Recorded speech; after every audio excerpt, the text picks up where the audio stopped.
Welcome to #Finance Master, where Anders Leo Lindberg discusses the latest trends in finance and accounting.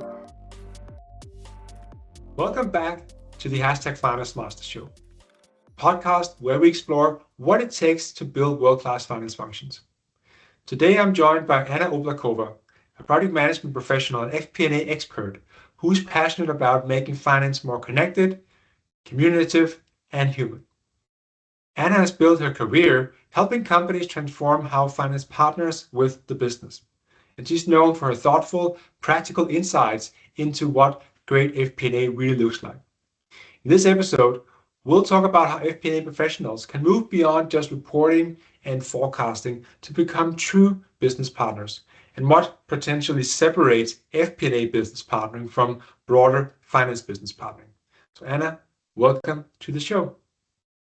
Hi, Anders. Thanks for this invitation. Excited to be here on the show. Yeah, it's great to have you here. We've been exchanging notes in the LinkedIn space for years, it feels like, but never really got the chance to meet and actually talk about some of these topics. So I'm hugely excited to have you here today as well. So thanks a lot for taking the time. But yeah, let's dive into it. So Anna, let's start with your perspective. What does being a business partner in FP&A really means to you? Yeah, finance business partnering, it's like a concept that's been here for a while. It's not a new thing.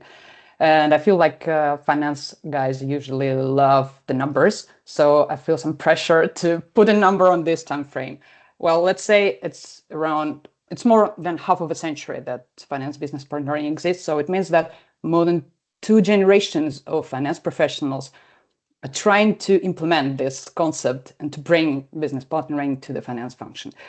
But despite all these years, the finance community hasn't come up with the single definition of what business partnering really is. Is it a job description or a role or a way of working?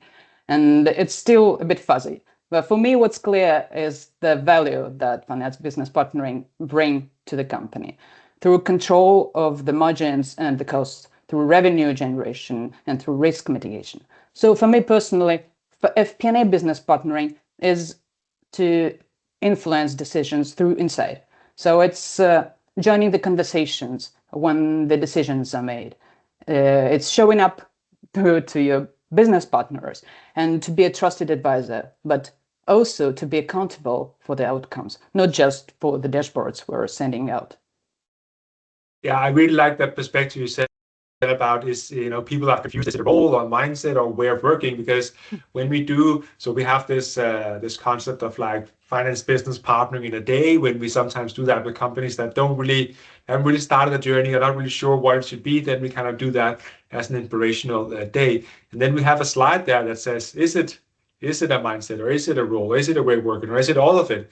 And I think it leads quite well into to the next question here, because you said that FP&A is not necessarily or a business partner is not necessarily a job title. It's more like a mindset. Can you kind of unpack what that means? Yeah, thanks for this question. I really use this a lot, that comparing FP&A to a specific mindset. And honestly, people sometimes get stuck because many of the finance professionals have FP&A in their titles. But often what they do is more like reporting 2.0. It's closing, variance analysis, and then reporting. But all this is important, no doubt. But it's not what, in my opinion, FP&A is about. FP&A is a forward-looking and decision-focused function. So when doing everything we do in FP&A, we should have a future decision in mind. And basically, the essence of FP&A is, for me, is in insight, influence, and impact. It's very simple, 3 things. And when you're joining FP&A function, you just don't get handed these 3 elements. You need to earn it. And it's not going with a title or with your experience, even if you have 20 or, 10, 20 years of experience.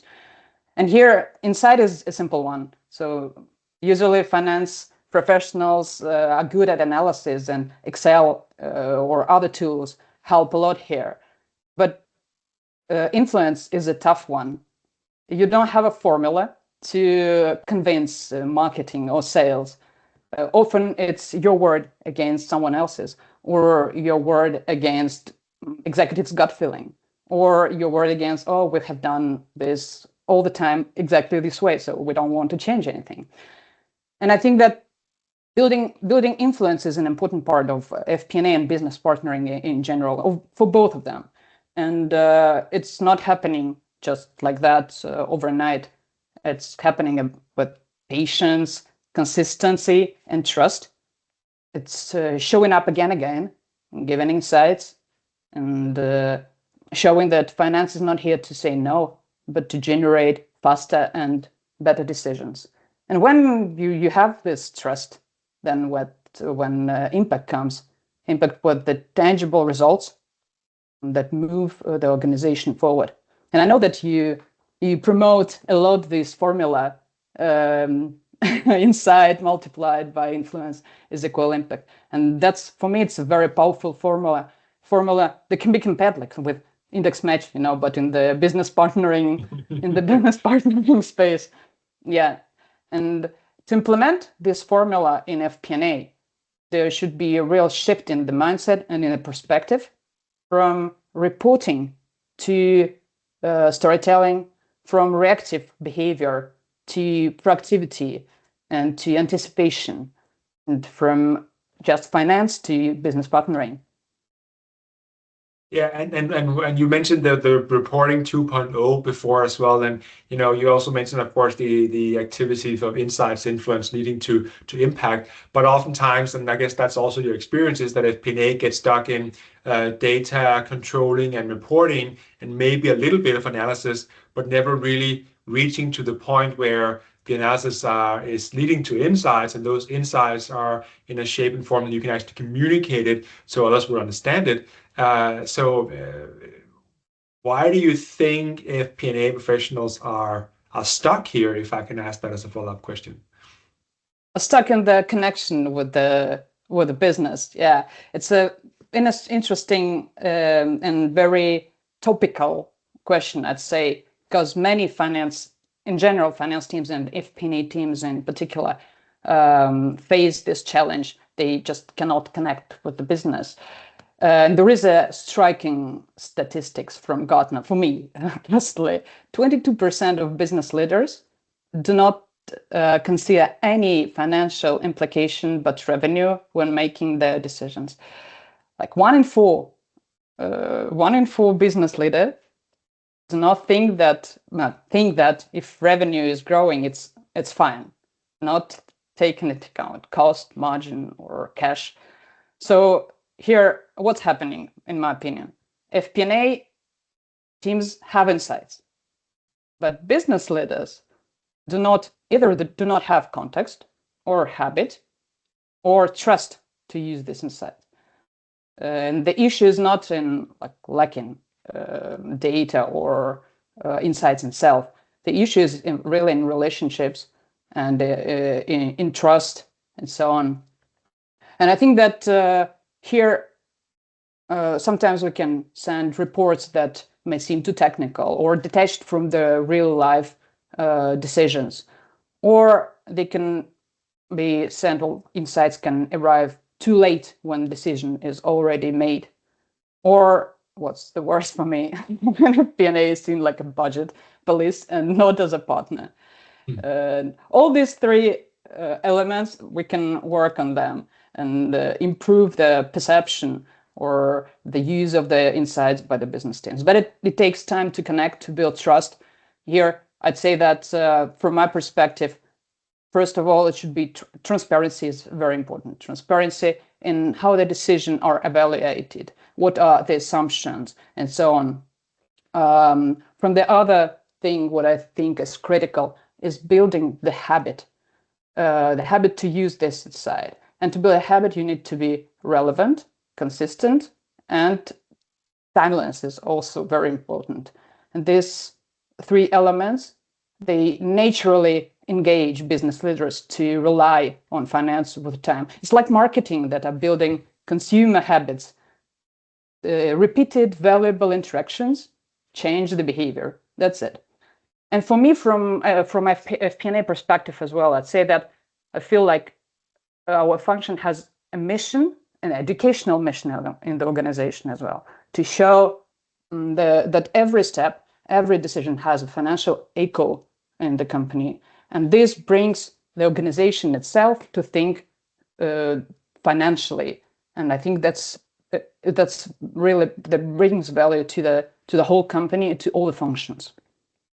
Yeah, and I think one thing that you maybe indirectly mentioned, but didn't say explicitly, is also then the ability to communicate, right? Because at the end of the day, you're in that conversation, or you're in that meeting, or you're in that, give me a bit town hall if you're a more senior leader. If you cannot communicate in a way that the audience understands it, then however much good work you've done, however great the insights are, it kind of falls flat there at the final hurdle. I just see it time and time again from FP&A teams that when you look at their reporting, the management reporting, the board reporting, all the stuff that they do, and if I try to take the perspective of a business leader looking at that, I'm like, really have to take a deep breath before I can even start to just think about what's in here, so we don't make it easy for them to understand what it is we want them to do differently. And when they're so pressed for time and have to make so many decisions in a day, they just cannot have it. And that's why we kind of fail with a lot of things that we do, that we're not able to communicate in a language that they understand. So I think just wanted to add that element to it as well. Yeah, I agree completely with you. It's an important element. Thanks for adding. Yeah, so I kind of wanted to bring up one thing. So maybe many in the audience also know Larissa Melnichuk, who's kind of the FP&A trends person who's running these roundtables around the world, and has really done a lot of great things for the FP&A profession. But she came to me I think it's almost 10 years ago now, and she wanted to discuss the difference between finance business partnering and FP&A business partnering, kind of noting that those should be different things. And Anna, you've also spent a lot of time in this space here. So what to you, if there is any, what's the difference between finance business partnering in general and FP&A business partnering more specifically?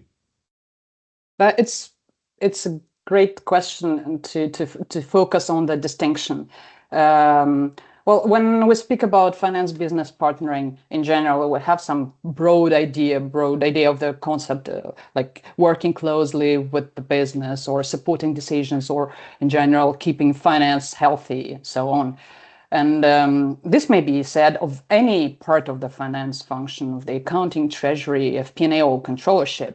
All of them, all of us, we partner with business in some way. I think that general finance business partnering is mostly focused on the compliance or control, something that really is around the how to say, legal aspect of the organization. As for FP&A business partnering, I said that here we have some different flavors. I said FP&A is a forward-looking function and very decision-oriented. So it's more about scenario planning, forecasting, and performance conversations, where we focus while partnering our business counterparties. So to put it simple, I'd say that general finance business partnering keeps business healthy, legal, and safe. FP&A business partnering helps you make smarter, faster, better decisions. That's for me a difference. And if you want to have some, I don't know, analogy, it's like a seatbelt that keeps you safe and a GPS that helps you to decide where to go next. I think that's a great analogy as well. Thanks a lot for sharing this perspective, and I think when Larissa first brought this to me, I think I was quite dismissive of the thought, saying it's the same thing. But I see it now in multiple dimensions. So I think a lot of the skills and capabilities you need to be a business partner in any part of the business or in FP&A, there's a lot of similarities there. But if you look at the role of a finance business partner, many companies have this role. It's typically geared towards down into the business, right? So what you say, like, keeping them healthy and everything, and then making sure that the decisions that have been made somewhere in the company, they actually lead to the results that we want them to do. So it's more downwards into the business. Whereas FP&A, typically sits in corporate and has the ear of the CFO, CEO, maybe even sometimes the board if they're really influential. So they have that opportunity to, like you say, be forward-looking, even being strategic. So while finance business partnering is maybe doing business partnering at an operational or maybe sometimes tactical level, FP&A business partnering is more at the tactical and strategic level. So organizational-wise, they play different roles, but need a lot of the same skills to succeed.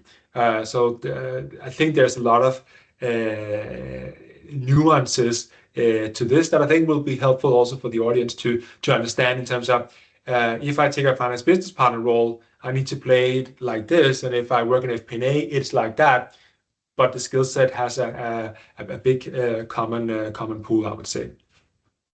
Yeah, so there is no right or wrong. Every organization can decide itself what is the role or the description of the key activities of each of these jobs. So it's very not personal, but on the organization level. Yeah, no, absolutely. In terms of staying on the FP&A, where do you see FP&A adding the most value in terms of partnering with other teams, and whether that's then down in the organization or upwards towards top management? I think that I truly believe, I'm a fan of FP&A, as you may see. I truly believe that FP&A can add value everywhere, but partnering with sales or marketing or operations and leadership.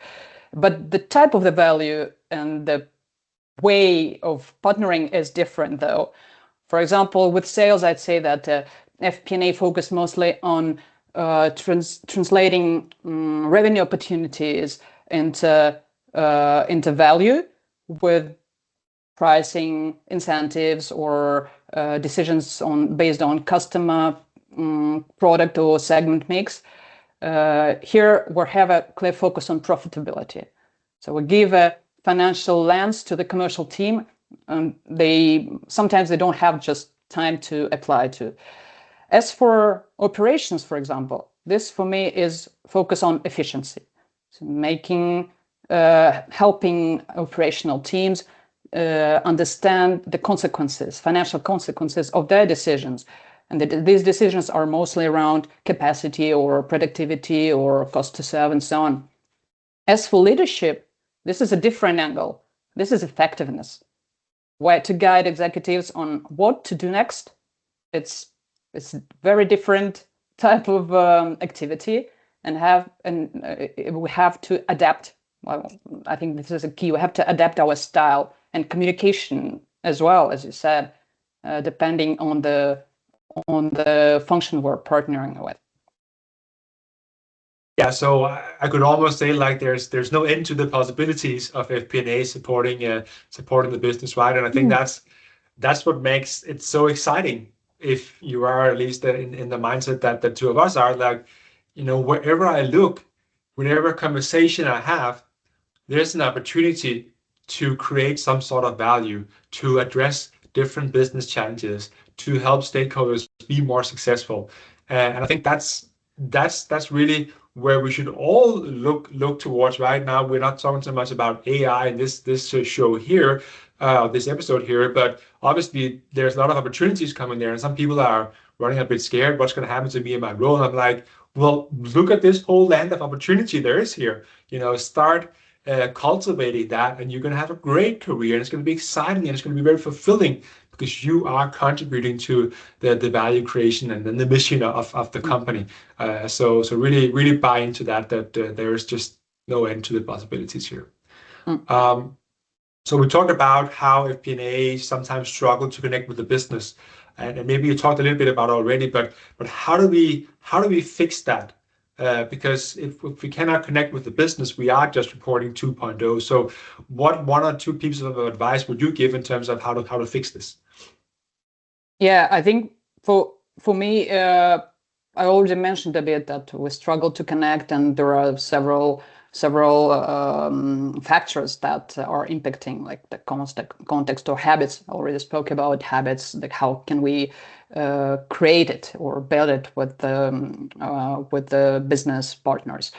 I think that what is also important is, well, the first one, which is the most important for me, is building trust. So if you don't have trust, your insight will never be applied. And here is more listening to the challenges, showing up and understanding the goals, what are the needs and priorities of our business partner, and of course speaking the language that makes sense to them. So this is, I think, the key for connecting with the business teams. Just to give you my personal example. Well, so originally I'm from Russia, and I spent the largest part of my career there. But like 6 years ago, I moved to France, and I work here since. And that was a huge change for me. I changed everything in my life: country, culture, and the sector, because I mostly work in Russia. I mostly worked in the banking and financial services. Now it's another company. It's FMCG. So a different world, different KPIs, different. Everything is different. What was the most difficult thing is that, well, I wanted to position myself and brand myself right away as a business partner. And to be a business partner, we need to talk a lot with our with other functions. But as I was in France, French is the main language, and it's not my best language. I'd say it's not even the first foreign language I learned. So it was a very huge step and a difficult one to overcome this language barrier, to overcome the cultural barrier as well. And moreover, there is no FP&A in France. You don't have like this. It may be called like that, but people don't understand what it means. If you work in an international company, you may have a title of FP&A, but they don't understand. In France, they don't know what it is. It's like, what? And the function they have in France here, it's called contrôleur de gestion, which is management controller or something like this. And when I heard controller, it's like a red flag for me. I cannot not even speak French, but I'm a controller in their eyes. I need to change everything. The perception, the language. Well, it took some time. I admit it. Like took maybe a year to overcome all these difficulties. But yeah, that's life. You need to adapt, and I think this is one of the most important qualities also for FP&A professionals, to be agile and adaptive. Yeah, and I really like that personal example because, I often sometimes also discuss roles and how they are different from different countries or parts of the world.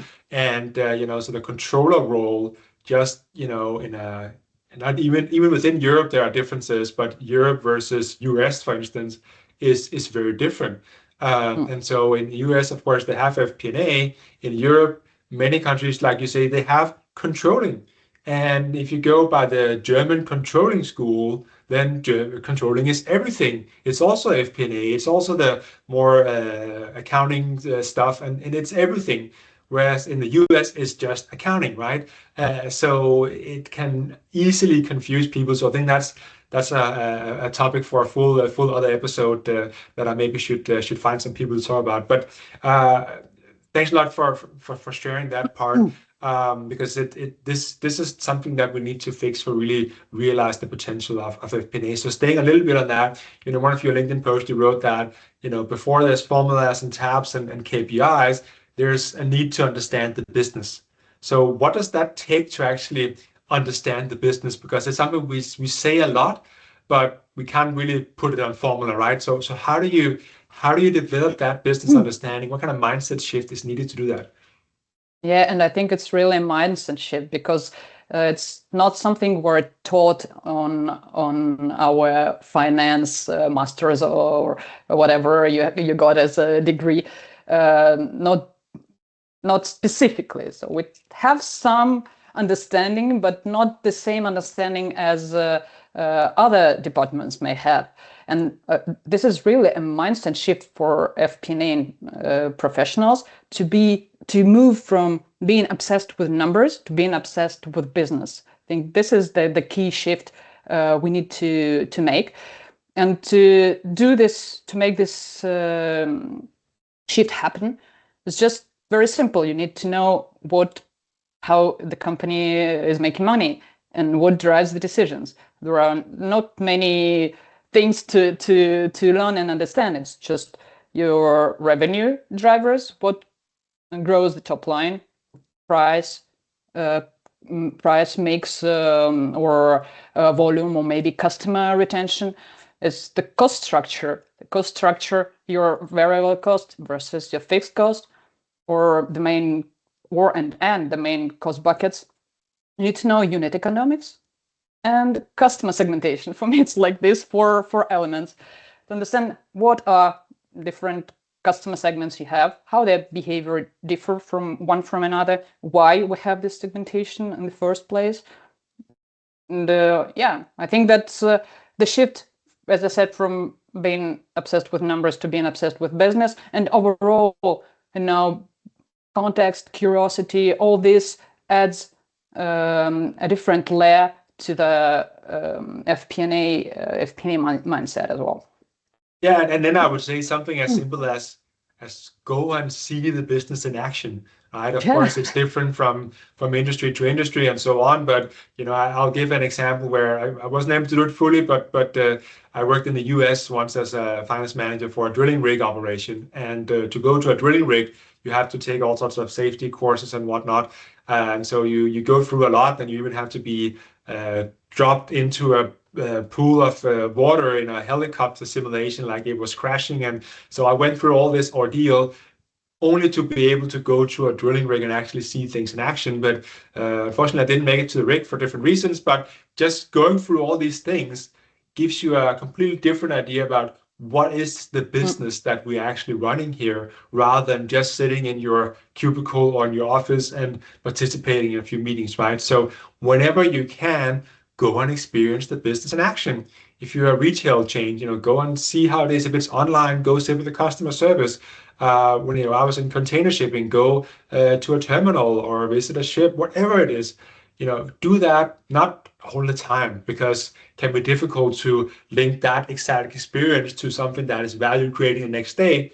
But do it at least once a year just to see how things are going, because then you can also talk much more tangibly with the business people that you're supporting about what's actually going on out there, because you've seen it. You've not just read about it or seen a video. Yeah. You have seen it. You felt it. You have been there, right?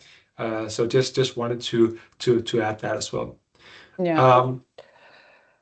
So we talk a lot about talk about the relationship building, the trust, and I brought in the communication as well. So are those the most important skills if FP&A professionals want to be great business partners, or are there other skills that they need to build as well? Yeah, communication and relationship building skills are for sure one of the most important for FP&A professionals. I'd say that there is one ingredient I'd add that is sometimes overlooked. It's curiosity. Curiosity contributes a lot in the communication building. We may not think like this, but it's true. And sometimes, finance professionals, they are like afraid of asking too many questions because they may seem less smart or something like this. Well, I can confirm it's not true at all.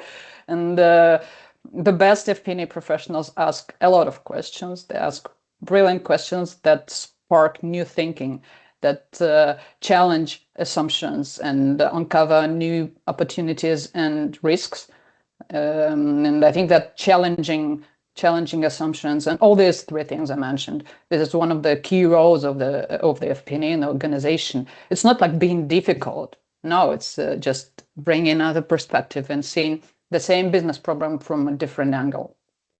Yeah, I really like that you brought in the curiosity there, because I wrote an ebook about FP&A back in 2020, and I sourced input from lots of FP&A professionals in the global ecosystem. And one of the concepts we had in the ebook there was the four C's of FP&A, where curiosity was one of them, the courage to speak up, right? We talked about that, was another. Clarity was a third, which links to your transparency that you mentioned also before. And the last one was crystal ball, to look at the forward looking and see into the future. So I think those four C's really capture many of the things that you mentioned, Anna, that are really important to succeed as an FP&A professional. So thanks a lot for bringing that up. So you talked about the forward-looking piece. So how is it an FP&A professional can make forecasting a true conversation with the business rather than just something they do in an Excel spreadsheet and then send it out? How do we make it live in the business, if you will? Yeah, that's a very good question, Anders. So thanks for that. I've seen that sometimes forecasting, it has become like retail or something like this, monthly retail, when finance guys create a forecast, then send it out, and then there is like silence. Somebody may reply with a quick thanks, or more often they don't even bother. So yeah, it's it's not a transition, but it's forecasting has become more a reporting exercise when it should be a conversation of a shared view of the company's future. But before this conversation even starts, I think that's what is important, is to create a shared understanding of why we are forecasting in the first place. Because it's not just because we want some number and then check whether we were right or wrong. It's not about accuracy, it's about insight. So the forecasting is, we're doing forecasting to anticipate challenges, to explore scenarios, and to adapt our decisions before the results happen. And once this purpose of the forecasting is defined, then I think FP&A teams can move from owning the forecast to co-owning it with the business departments. And that, by saying that, I mean that we should integrate business departments much earlier in the process, not just asking for one number, what's your revenue estimation for the next quarter, to ask questions again.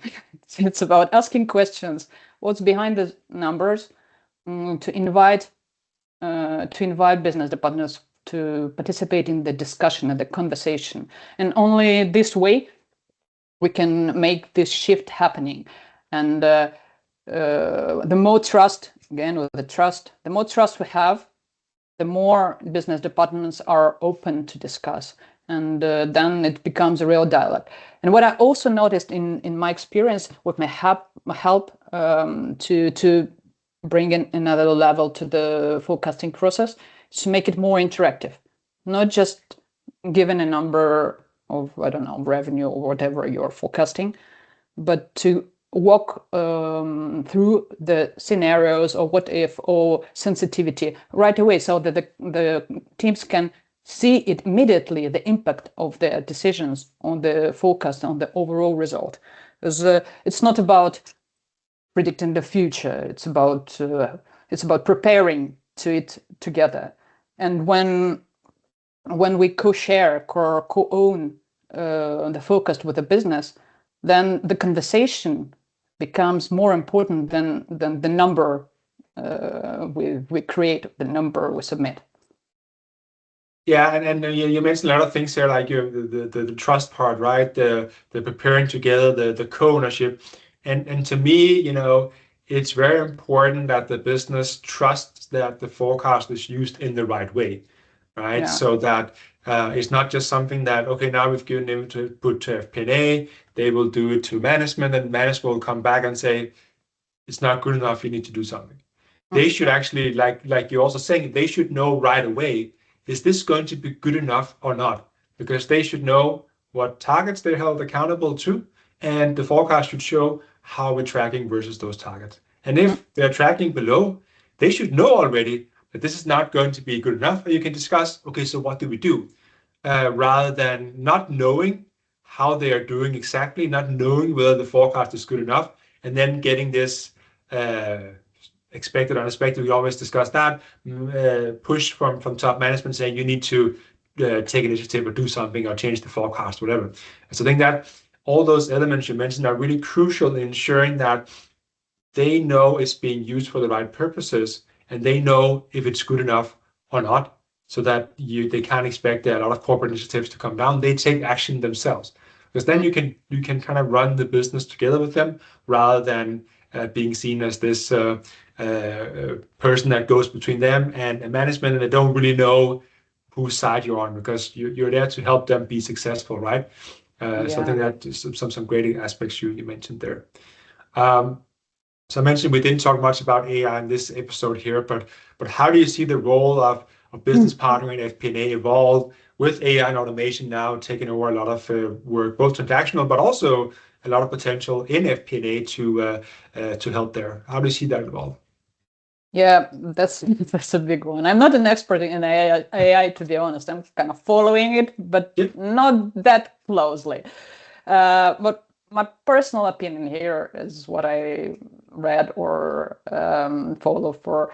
I think that AI and automation will redefine the what and the how of our profession, but not the why. So, and those teams who know why we're doing FP&A, they will benefit from automation.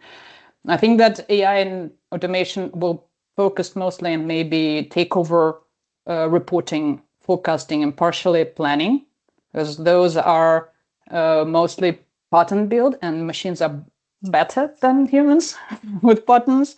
Yep. But the one aspect which I consider the most important in FP&A is the professional judgment. Professional judgment stays, and this where we bring value, the evaluation of the business initiatives, strategic options, and so on. This will stay, and those, as I said, who understand why we're doing FP&A, they will benefit and amplify this aspect while just giving transactional work to the machines. Yeah, and it's like I've been saying a lot recently, is move from doing the work to qualifying or providing the professional judgment on the work that's being done, right? Which frees up a lot of capacity to do that, making sure that you can do a lot more of those endless possibilities. But the role is of course different, and I really like that you say that it doesn't change the why. So those that understand the why, they will thrive in this new world, whereas those that are doing reporting 2.0, they will be challenged, right? Because that's what AI and automation can do. Yeah, and this also, sorry to interrupt, this also brings a bit change in the skills focus now. I know that many finance professionals are still bringing Excel coding like the future, or we need to build it right away. I'm not so sure in this aspect. I think that with AI and automation, it will stay like for a while, but business acumen, curiosity, those skills will shine more and make the difference for FP&A professionals. Yeah, 100% agree on that. So we're down to our final question, which is one we ask all participants in the show. So on the #Finance Master show, we define a finance master as someone who helps build a world-class finance function. So Anna, how does your work in FP&A and all the great thoughts you share on LinkedIn, how does that contribute to that vision? Yeah, that's an interesting question. Well, it depends. I think the answer depends a lot on how you define the world-class finance function. For me, it's not about systems or tools, as you may understand. It's about what we've been talking all this time with you. It's about finance business partnering. And well, a world-class finance function for me, it's the one that is trusted, that is proactive, and that is embedded deeply in the business, and helping the organization to think smarter, to act faster, and to execute better. And that's exactly what I'm aiming at my everyday FP&A work, building the bridge between the data and decisions, between planning and execution. I don't know if it makes sense for you, but wow. No, it makes a lot of sense, because what you do in your day-to-day work shines through in what you try to teach people on LinkedIn, right? So I think that's you can see and feel and understand that what you share is not just something you think could be great, but something that you're actually trying to do every single day yourself. And I think that just makes your insights much more valuable compared to a scholar who have just researched a little bit and say this is how it should be. So I think that's really the valuable part to the audience here. So Anna, we're at the end of the show, but if people want to reach out to you, what's the best way to get in contact with you? Well, it's LinkedIn, my LinkedIn page, or I also I run a blog, fpnaclub.com, where I share my ideas and insights on FP&A and finance business partnering. Great. And I really recommend to everyone in the audience, if you're not already following or connected with Anna on LinkedIn, go do that. She shares great stuff all the time, but definitely also check in on the blog. She has some great frameworks there as well that you can use as a FP&A professional to be more successful and move from reporting 2.0 to doing true business partnering. So Anna, it's been a true pleasure to have you here. Many of the things you said, I like, it makes a lot of sense, right? So it's a lot of great advice here. Thanks a lot for coming on the show. Thanks, Andres. That was a truly good conversation. Thanks for the invitation. Amazing. And to everyone out there, thanks a lot for listening in. I always appreciate that.